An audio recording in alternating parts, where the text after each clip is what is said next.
بسم اللہ الرحمن الرحیم۔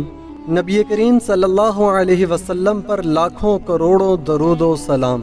ناظرین گرامی، آج ہم بات کرنے جا رہے ہیں حضرت عبداللہ بن مسعود رضی اللہ تعالی عنہ کی، جن کا ایمان چھپائے نہیں چھپتا تھا اور اپنے ایمان کو ظاہر کرنے پر کسی بھی طرح کی قربانی دینے کے لیے ہر وقت تیار رہتے تھے۔ حضرت عبداللہ بن مسعود رضی اللہ تعالی عنہ کی بات سن کر صحابہ نے کہا، ہمیں قریش کی طرف سے آپ کے بارے میں خطرہ ہے۔ ہم تو ایسا آدمی چاہتے ہیں جس کا خاندان قریش سے اس کی حفاظت کرتا رہے۔ اس کے جواب میں حضرت عبداللہ بن مسعود رضی اللہ تعالی عنہ نے فرمایا، تم میری پرواہ نہ کرو، اللہ تعالیٰ خود میری حفاظت فرمائیں گے۔ دوپہر کے بعد حضرت عبداللہ بن مسعود رضی اللہ تعالی عنہ بیت اللہ میں پہنچ گئے۔ آپ مقام ابراہیم کے پاس کھڑے ہو گئے۔ اس وقت قریش اپنے اپنے گھروں میں تھے۔ اب انہوں نے بلند آواز سے قرآن پڑھنا شروع کیا۔ قریش نے یہ آواز سنی تو کہنے لگے، اس غلام ذات کو کیا ہوا؟ کوئی اور بولا، محمد جو کلام لے کر آئے ہیں یہ وہی پڑھ رہا ہے۔ یہ سنتے ہی مشرکین ان کی طرف دوڑ پڑے اور لگے انہیں مارنے پیٹنے۔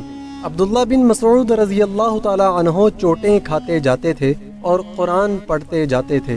اس کے بعد وہاں سے اپنے ساتھیوں کے پاس آ گئے۔ ان کا چہرہ اس وقت تک لہو لوہان ہو چکا تھا۔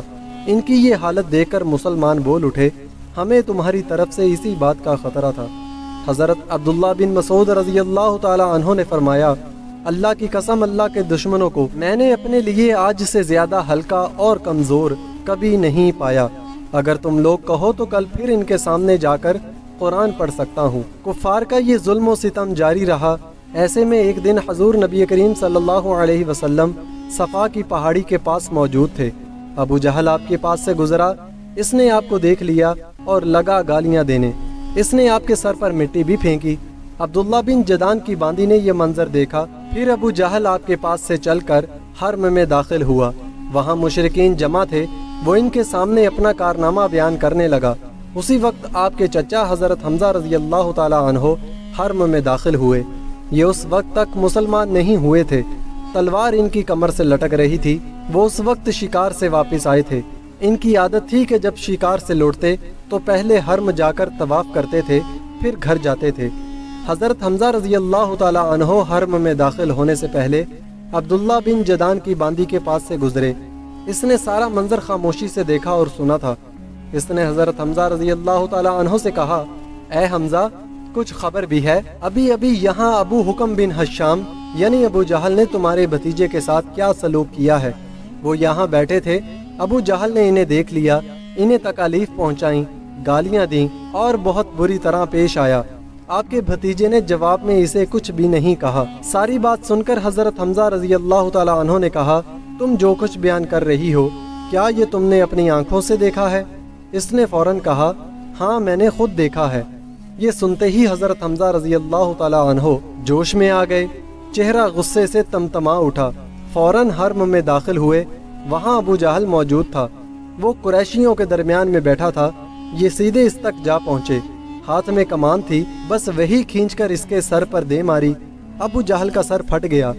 حضرت حمزہ رضی اللہ تعالی عنہ نے اس سے کہا، تو محمد کو گالیاں دیتا ہے؟ سن لے، میں بھی اس کا دین اختیار کرتا ہوں۔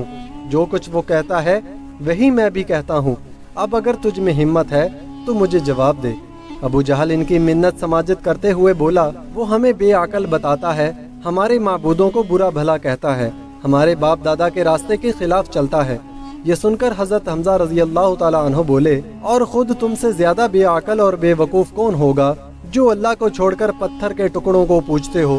میں گواہی دیتا ہوں کہ اللہ کے سوا کوئی معبود نہیں، اور میں گواہی دیتا ہوں کہ محمد صلی اللہ علیہ وسلم اللہ کے رسول ہیں۔ ان کے یہ الفاظ سن کر ابو جہل کے خاندان کے کچھ لوگ یکدم حضرت حمزہ رضی اللہ تعالی عنہ کی طرف بڑھے اور انہوں نے کہا، اب تمہارے بارے میں بھی ہمیں یقین ہو گیا ہے کہ تم بھی بے دین ہو گئے ہو۔ جواب میں حضرت حمزہ رضی اللہ تعالی عنہ نے فرمایا، او کون ہے مجھے اس سے روکنے والا؟ مجھ پر حقیقت روشن ہو گئی ہے۔ میں گواہی دیتا ہوں کہ وہ اللہ کے رسول ہیں۔ جو کچھ وہ کہتے ہیں وہ حق اور سچائی ہے۔ اللہ کی قسم، میں انہیں نہیں چھوڑوں گا۔ اگر تم سچے ہو تو مجھے روک کر دکھاؤ۔ یہ سن کر ابو جہل نے اپنے لوگوں سے کہا، ابو عمارہ یعنی حضرت حمزہ رضی اللہ تعالی عنہ کو چھوڑ دو، میں نے واقعی ان کے بھتیجے کے ساتھ ابھی کچھ برا سلوک کیا تھا۔ وہ لوگ ہٹ گئے۔ حضرت حمزہ رضی اللہ تعالیٰ عنہ گھر پہنچے۔ گھر آ کر انہوں نے الجھن محسوس کی کہ یہ میں قریش کے سامنے کیا کہہ آیا ہوں۔ میں تو قریش کا سردار ہوں، لیکن پھر ان کا ضمیر انہیں ملامت کرنے لگا۔ آخر شدید الجھن کے عالم میں انہوں نے دعا کی، اے اللہ، اگر یہ سچا راستہ ہے تو میرے دل میں یہ بات ڈال دے، اور اگر ایسا نہیں ہے تو پھر مجھے اس مشکل سے نکال دے جس میں گھر گیا ہوں۔ وہ رات انہوں نے اسی الجھن میں گزاری۔ آخر صبح ہوئی تو حضور نبی کریم صلی اللہ علیہ وسلم کے پاس پہنچے۔ آپ نے عرض کیا، بھتیجے، میں ایسے معاملے میں الجھ گیا ہوں کہ مجھے اس سے نکلنے کا کوئی راستہ دکھائی نہیں دیتا، اور ایک ایسی صورتحال میں رہنا جس کے بارے میں نہیں جانتا یہ سچائی ہے یا نہیں، بہت سخت معاملہ ہے۔ اس پر آپ صلی اللہ علیہ وسلم نے حضرت حمزہ رضی اللہ تعالیٰ عنہ کی طرف متوجہ ہوئے۔ آپ نے انہیں اللہ کے عذاب سے ڈرایا، ثواب کی خوشخبری سنائی۔ آپ کے واعظ و نصیحت کا یہ اثر ہوا کہ اللہ تعالیٰ نے انہیں ایمان کا نور عطا فرما دیا۔ وہ بول اٹھے، اے بھتیجے، میں گواہی دیتا ہوں کہ تم اللہ کے رسول ہو، بس اب تم اپنے دین کو کھل کر پیش کرو۔ حضرت ابن عباس رضی اللہ تعالیٰ عنہ فرماتے ہیں، اسی واقعے پر قرآن پاک کی یہ آیت نازل ہوئی جس کا ترجمہ یہ ہے، ایسا شخص جو کہ پہلے مردہ تھا، پھر ہم نے اسے زندہ کر دیا اور ہم نے اسے ایک ایسا نور دے دیا کہ وہ اسے لیے ہوئے چلتا پھرتا ہے۔ حضرت حمزہ رضی اللہ تعالیٰ عنہ کے ایمان لانے پر حضور نبی کریم صلی اللہ علیہ وسلم کو بہت زیادہ خوشی ہوئی۔ اس کی ایک وجہ تو یہ تھی کہ حضرت حمزہ رضی اللہ تعالیٰ عنہ آپ کے سگے چچا تھے۔ دوسری وجہ یہ تھی کہ وہ قریش میں سب سے زیادہ معزز فرد تھے۔ اس کے ساتھ ہی وہ قریش کے سب سے زیادہ بہادر، طاقتور اور خوددار انسان تھے، اور اسی بنیاد پر جب قریش نے دیکھا کہ اب رسول اللہ صلی اللہ علیہ وسلم کو مزید قوت حاصل ہو گئی ہے تو انہوں نے آپ کو تکلیف پہنچانے کا سلسلہ بند کر دیا، لیکن اپنے تمام ظلم و ستم اب وہ کمزور مسلمانوں پر ڈھانے لگے۔ کسی قبیلے کا بھی کوئی شخص مسلمان ہو جاتا، وہ اس کے پیچھے ہاتھ دھو کر پڑ جاتے، ایسے لوگوں کو قید کر دیتے، بھوکا پیاسا رکھتے، تپتی ریت پر لٹاتے، یہاں تک کہ اس کا یہ حال ہو جاتا کہ سیدھے بیٹھنے کے قابل بھی نہ رہتا۔ اس ظلم اور زیادتی پر سب سے زیادہ ابو جہل لوگوں کو اکساتا تھا۔ ایسے ہی لوگوں میں سے ایک حضرت بلال حبشی رضی اللہ تعالیٰ عنہ بھی تھے۔ آپ کا پورا نام بلال بن رباح تھا۔ یہ امیہ بن خلف کے غلام تھے۔ حضرت بلال رضی اللہ تعالیٰ عنہ مکے میں پیدا ہوئے تھے۔ پہلے عبداللہ بن جدان تیمی کے غلام تھے۔ عبداللہ بن جدان کے 100 غلام تھے، یہ ان میں سے ایک تھے۔ جب اسلام کا آغاز ہوا تو اس کا نور پھیلا تو عبداللہ بن جدان نے اپنے 99 غلاموں کو اس خوف سے مکہ سے باہر بھجوا دیا کہ وہ کہیں مسلمان نہ ہو جائیں۔ بس اس نے حضرت بلال بن رباح رضی اللہ تعالیٰ عنہ کو اپنے پاس رکھ لیا۔ یہ اس کی بکریاں چرایا کرتے تھے۔ اسلام کی روشنی حضرت بلال رضی اللہ تعالیٰ عنہ تک بھی پہنچی۔ یہ ایمان لے آئے، مگر انہوں نے اپنے اسلام کو چھپائے رکھا۔ ایک روز انہوں نے کعبہ کے چاروں طرف رکھے ہوئے بتوں پر گندگی ڈال دی، ساتھ ہی وہ ان پر تھوکتے جاتے تھے اور کہتے جاتے تھے، جس نے تمہاری عبادت کی وہ تباہ ہو گیا۔ یہ بات قریش کو معلوم ہو گئی۔ وہ فوراً عبداللہ بن جدان کے پاس آئے اور اس سے بولے، تم بے دین ہو گئے ہو۔ اس نے حیران ہو کر کہا، کیا میرے بارے میں بھی یہ بات کہی جا سکتی ہے؟ اس پر وہ بولے، تمہارے غلام بلال نے آج ایسا ایسا کیا ہے۔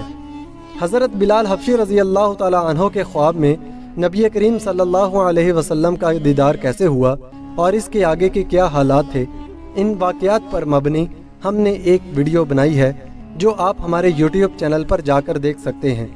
اللہم صلی علی سیدنا و مولانا محمد وعلی آل سیدنا و مولانا محمد وبارک وسلم وصلی علیہ۔